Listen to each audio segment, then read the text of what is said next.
What is up, guys? My name is Space, and I got a new project that I'm working on. I like to call this Universal: The Lost Worlds. So, I'm a 90s kid. I love the Universal parks with a passion.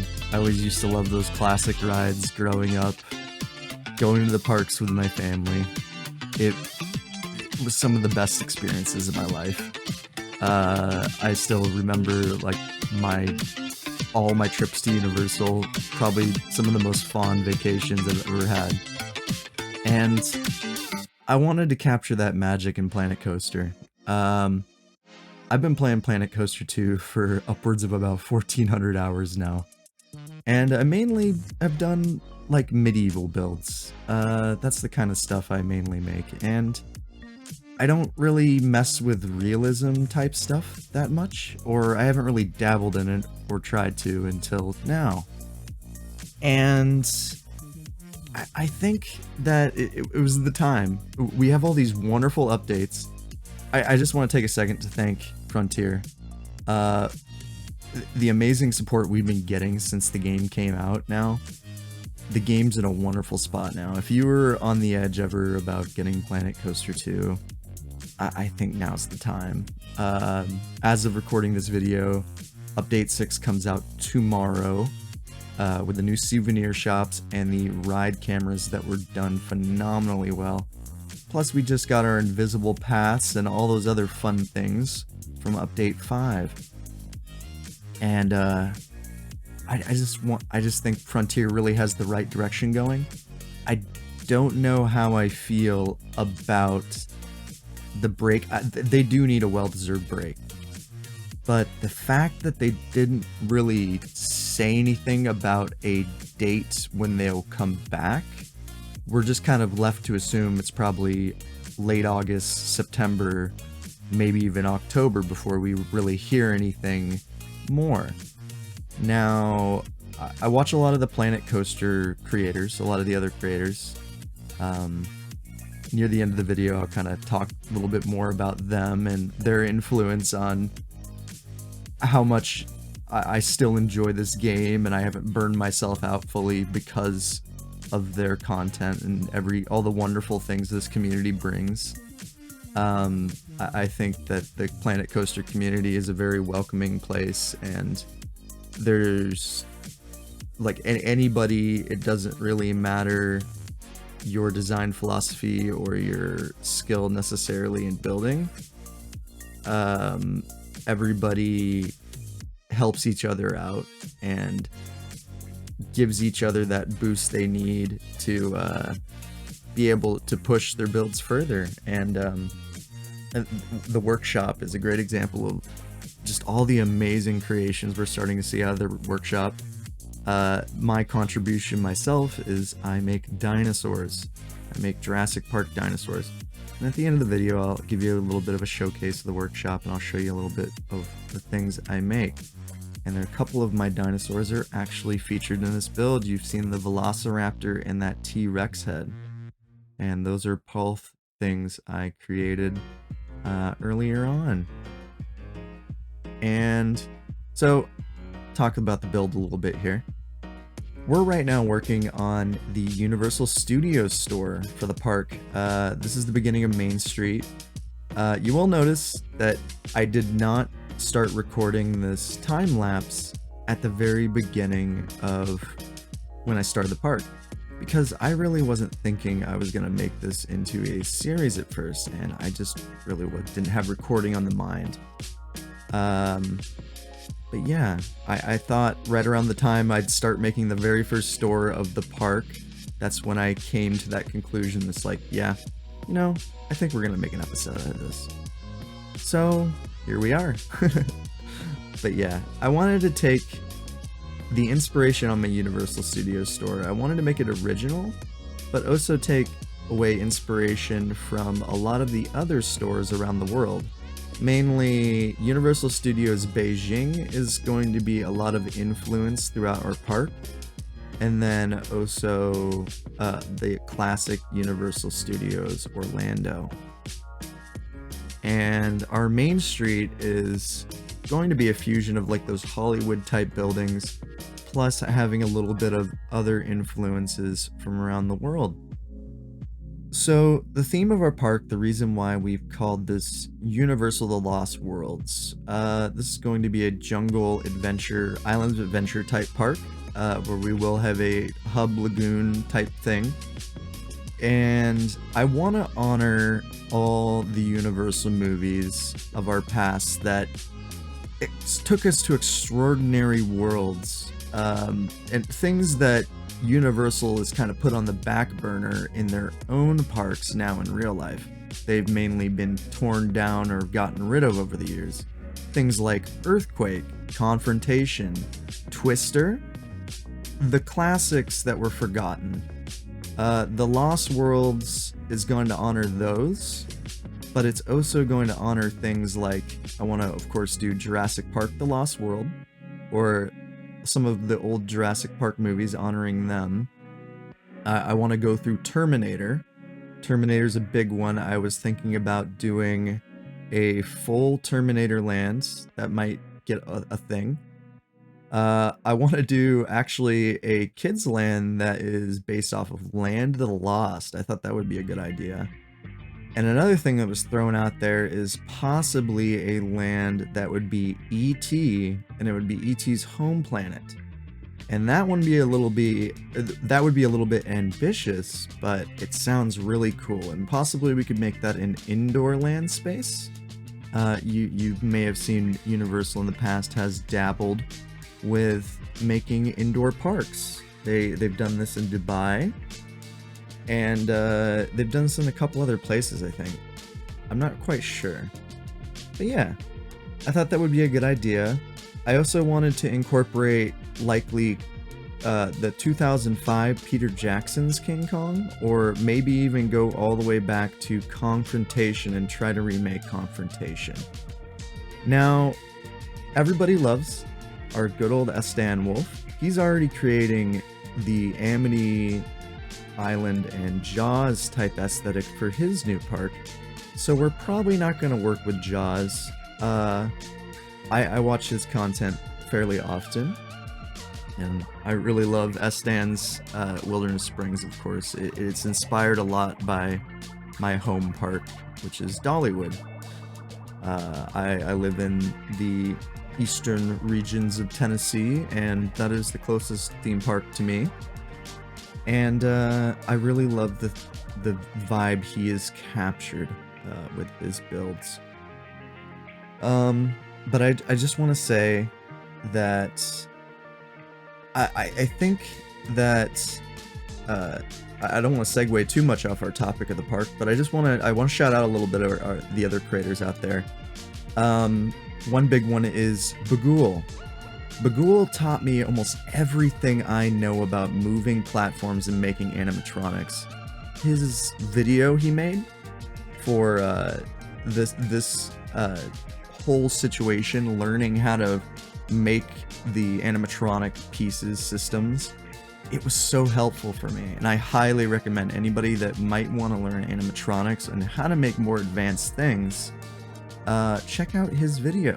And check out his other content too, because Bagul is just a really funny and awesome creator. I love the way he does his cool little snap, like whatever, the undo kind of build time-lapse thing where it builds everything in front of you, where all the pieces appear. I love that little thing. Really cool feature he does. A couple other creators I do want to shout out is, of course, everybody loves Toggy. I love Toggy too. I painstakingly followed all of his new Path Piece collection. And I will say, Toggy, I don't know if you'll ever see this video. Please, my man, make like a collection pack or something, because it took me a long time. I had to go through like 5 pages of clicking to sub to every one of those pieces. But I wanted every single one because you did such an amazing job. You're such a huge part of this community, and the work you've done is just phenomenal. The work Toggy has done for this game is just like, it's game changing, truly. to the point where it looks like Frontier actually has taken a little bit of plays out of his book, which is amazing to see. And it really just shows that all the creators, they want to help each other, and they want to further the game. After it had its rocky launch, a lot of people got burned to the point of they just never wanted to give this game another chance.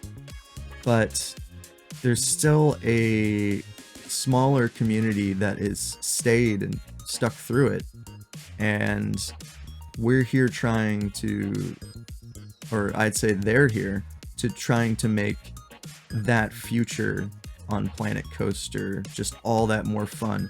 When those players do finally come back inevitably, which I feel like now is the perfect time, if you've been on the fence, or if you played this game at launch and it burned the hell out of you, you just feel like it wasn't for you. There is still problems. There is still problems here. It is not the perfect game. The biggest thing that needs to be reworked, I think, is the AI and pathing system, because AI still get very much stuck and confused on where they're going. It's likely one of the biggest issues. That, and if you really wanted to play this game from a management standpoint perspective, it is still at a point where it's very easy. You could likely start with $5,000 and still get by and make a very nice park, and you'll have money coming in very quickly. There's not a whole lot of challenge like the first game. Speaking of challenge, there is no challenge mode still too.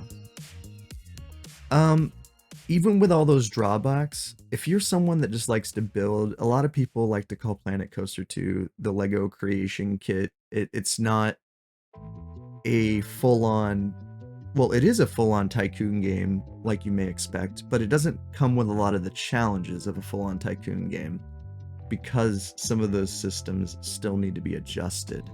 A lot of that challenge just isn't there.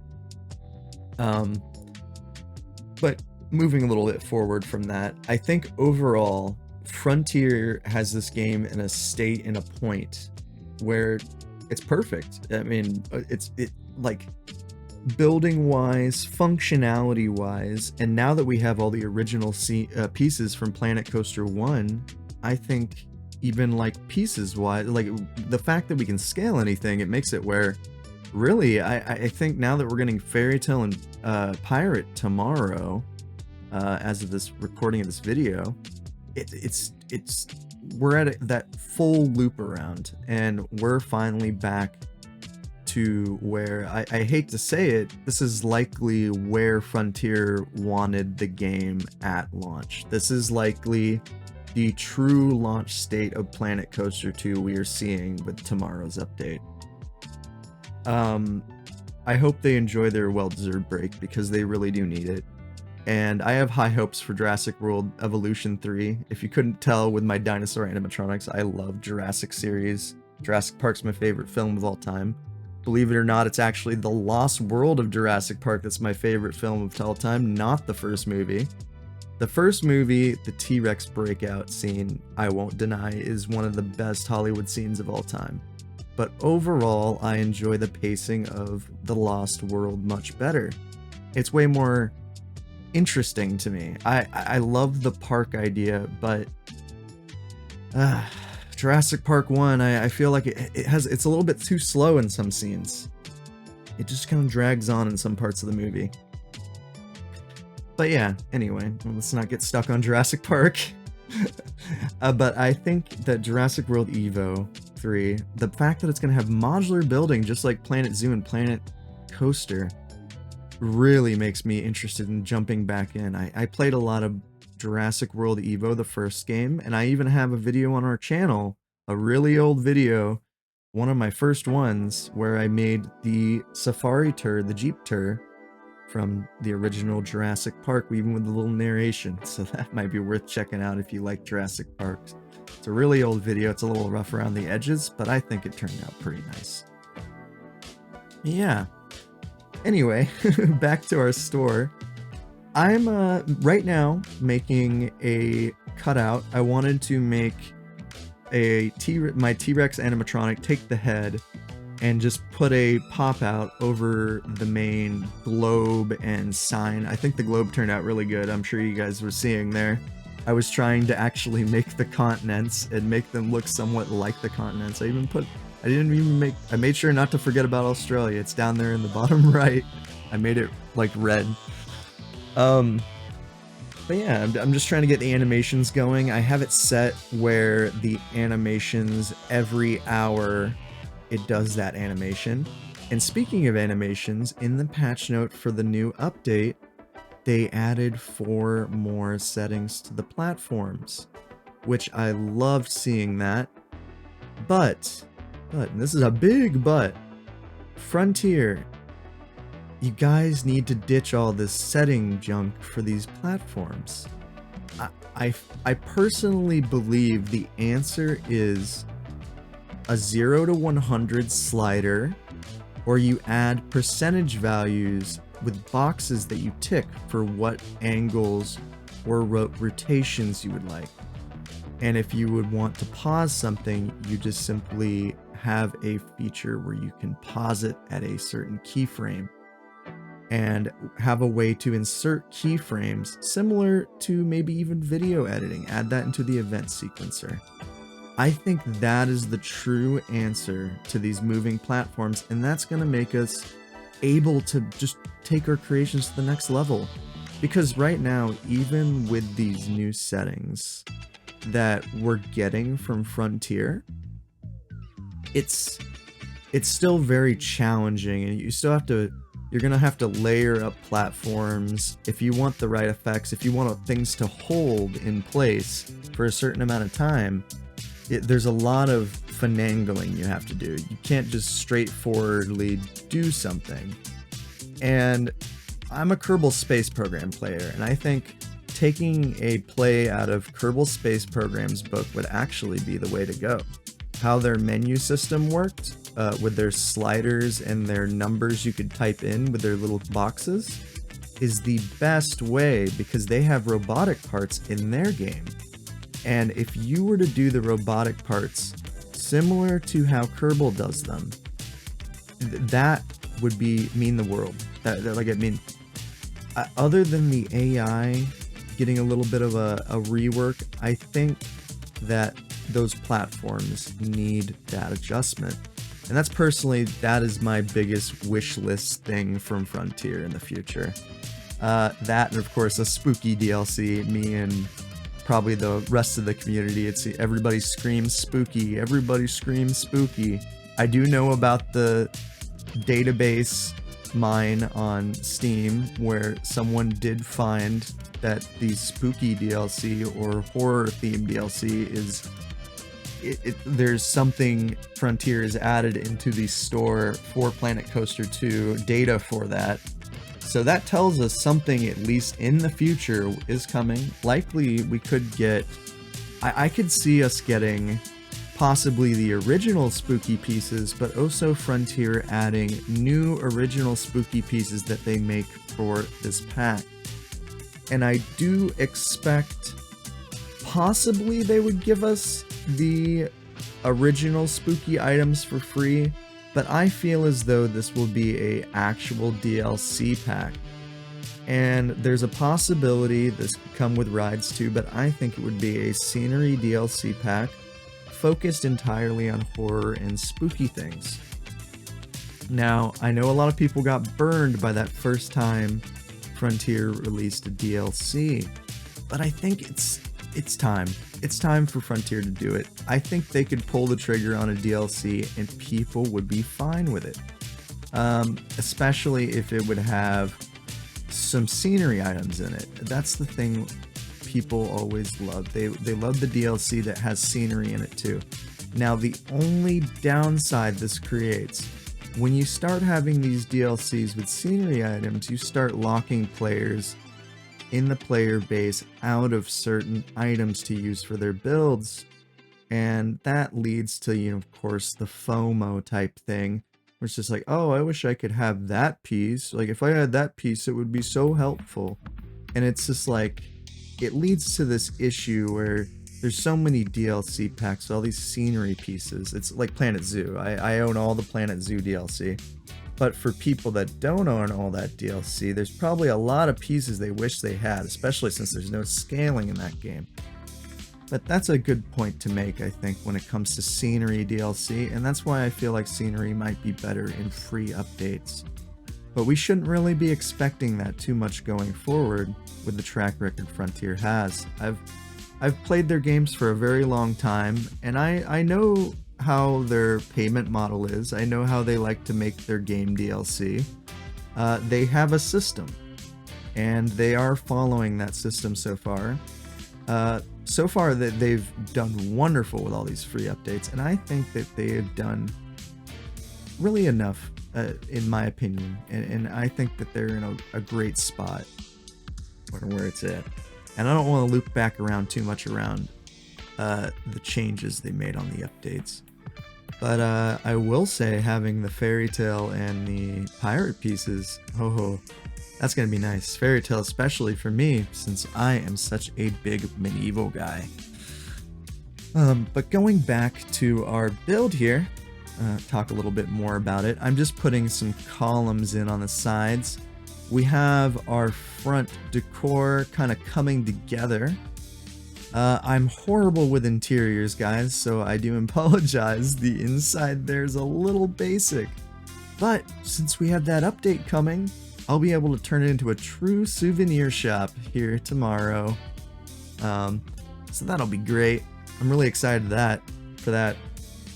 The cool thing about those souvenir shops, where you can change what's on the shelves, and you can, excuse me, you can even take everything off the shelf and you can put your own items on there. Now, I don't know if I'll do that. I'm not super good at that type of thing, doing really small inanimate object pieces, but it might be cool if we did that, like universal items, make little items. So now I'm putting some little neon lighting on the outside. I think this looks really cool. We do like a layered effect. This is, I believe, inspired by the Universal Beijing Universal Store. That is, I think, the vibe I was going for here. I only loosely inspired. I wanted to make this build original. I wanted this to... It's not going to be on a scale of Epic Universe. Well, maybe it'll be similar, but I want to make this park that in between. It's like the Universal of old going into Epic Universe. Think of maybe this was a park that was built after Islands of Adventure, but before Epic Universe actually came into the picture, or possibly near the same time. I still haven't figured out a placement of where I want to put this park in the world, a little bit of its deeper lore, but being the Universal fan I really, really wanted to take on one of their parks. We already have a wonderful creator, Mary's Revenge, who's taking on the good old Disney role, and I really suggest you guys check him out if you've never seen him before. You want to get more amazing time-lapse content, and he really brings a lot to the table with his beautiful, just gorgeous, meticulous work he does, recreating the Magic Kingdom in Orlando, but also his wonderful commentary he does. And he's got 28 episodes now, and really, it's so impressive how everything has turned out so far. So, if you ever want to see the Disney side of things, go check him out. Mary's Revenge. He's the one to look up. Another content creator shout out. One I love to watch a lot. So far we got Tagi Bagul and Mary's Revenge. And those are three big creators I really do watch a lot. I've been keeping up with all their videos. Oh, we've also, of course, shouted out Estanwolf. Been watching all of his content too. But here we are, chat. There it is. This is pretty much the done gift shop. We're almost there. Well, we need a little bit more. We need the roof. So we're gonna work on the roof now. And the roof, I wanted to do a little bit of like a cutout window. but I'm also trying to make the park, like, this is my first foray in realism builds in a while, and I would love if you guys want to comment, put in the comments down below your suggestions and thoughts on how I can elevate my builds and make them feel even more realistic. Things you might see from maybe that starting time-lapse bit when I showcased what is done so far in the park. If you have any critiques, I am okay with critiquing. But constructive criticism, I feel like something necessary to become better as a creator and to really push yourself beyond your original limit. So please, in the comments below, go ahead, say a couple words and let me know what you think of the build and what you think would be able to elevate this to make it feel even more realistic. Give that realism touch. Give that universal spark flair.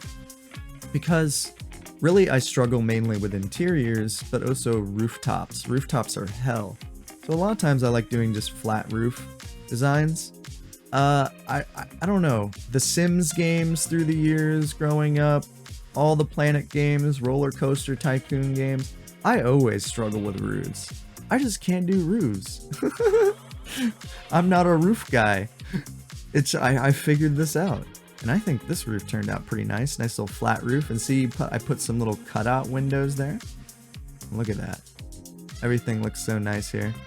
So we start putting some of that outdoor trim on the inside, because I'll be honest, I didn't really know what I was gonna do on the inside here. I knew I had to cover up some of those panels, so I was just like, yeah, I'm just gonna throw these in here. We do a little bit of light decoration. I put some lights on rails to kind of give a little bit of realism. I had little decorations around, of course, of flooring. But a lot of all the decorations you see inside the gift shop, all those shelves are just gift shop clutter I just found on the workshop. Just look up gift shop clutter. It's literally all the top downloaded gift shop clutter things. That's really all that stuff is. And I just mixed and mashed it all around. Yeah, I think overall, it's exciting to go into a new series, but I'm also a little worried because this is my first ever foray into a YouTube series. I've never done this before, guys. I did the Blackthorn Marsh showcase, but that was a little bit of a different form video. And I also wasn't really expecting to turn that into a series. It's something I actually never really even followed up on because I hit a little bit of a bad creator's block with that. And maybe someday I will loop back to Blackthorn Marsh. But I really wanted to get out an actual proper series. I played upwards of 1,400 hours of this game, if not more. And I still haven't actually put out any kind of series on YouTube. I mainly stream on Twitch. Twitch content creation is my main source of creation. And if you want to check me out on Twitch, all of this stuff you're seeing, all the time-lapse stuff, me building this park, and anything you don't see time-lapse, like the creation of the park from scratch, is all on my Twitch stream VODs. So you guys can go to my Twitch channel, same name, SpaceX is Life. And I'll explain my name at some point. Don't worry, I'm not that guy. I hate Elon as much as everybody else. I just love SpaceX. Just want to make that clear. But I want you guys to check out the Twitch channel if you guys want more of the content, you want more of my commentary, but also to see this park get built in real time from very much scratch. You would get to see the full entrance, the parking lot, the hotel, all that stuff got built on stream. That's the main reason that isn't here in this time lapse. And because of that, it's just, I don't know. It's kind of challenging to have the recorded footage for this because, see, when I stream on Twitch, I have a webcam, so you guys can see my face. But on the time-lapse videos for YouTube, I didn't want my webcam, and I'm really not savvy enough to figure out. I don't know how to separate it out where I can record the stream but not have my webcam frame and like not have to crop the whole part of the screen out, you know? But here we go, chat. This is pretty much almost all done here. We're approaching the end. But I hope you guys enjoyed episode 1. We're going to be coming here with episode 2 very soon. And we are going to be working on the diner in the next episode. It took a while for me to build a lot of this stuff, and that's why we're having to separate what you're seeing so far on Main Street out into a couple videos. I don't know how much of Main Street you're going to see get done in the next episode, but be looking forward to the diner. And we'll of course showcase my progress on the park so far. You may have been wondering also what those giant metal things were sticking on the side. We are going to have a covered Main Street, just like Universal Beijing. Very cool. It's going to be a very hot area of the world that this park is, so we want to have covering and shade for our guests. But overall, I hope you guys enjoyed my first video on Planet Coaster 2. And I really, really do look forward to the future of this park and everything we might be able to accomplish here. I have some big ideas. I already have a huge idea for the initial dark ride that will introduce you to this park, and the hub space. That giant hole in the ground in the middle of the lagoon. It means something. Well, I hope I see you guys here soon. Hope you enjoyed the video. Until then, bye guys.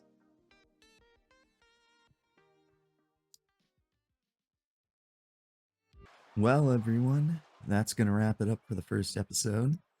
Hope you enjoyed. I just want to show you guys a little bit of my workshop creations. I'm going to have a link in the description to my workshop, so you guys can go check that out yourselves. But I make quite a few different things. I'm mostly known for Blackthorn Marsh Castle. I made a video earlier this year on the channel for that park, and then I also made Alchemist Castle. That is still a work in progress. We also have my collection of dinosaurs. I've worked on all kinds of Jurassic Park recreation dinosaurs. Even made the D-Rex from Rebirth. We got Blue here. Got our favorite Ankylosaurus. I might even make a bumpy skin at some point. Got Triceratops. But yeah, go ahead and check out the workshop, guys. If you ever want to make your own dinosaur park, I got you covered. I'm probably got more dinosaurs on the way, too. And, yeah, I hope you enjoyed the video. And until next time, thanks. Bye, guys.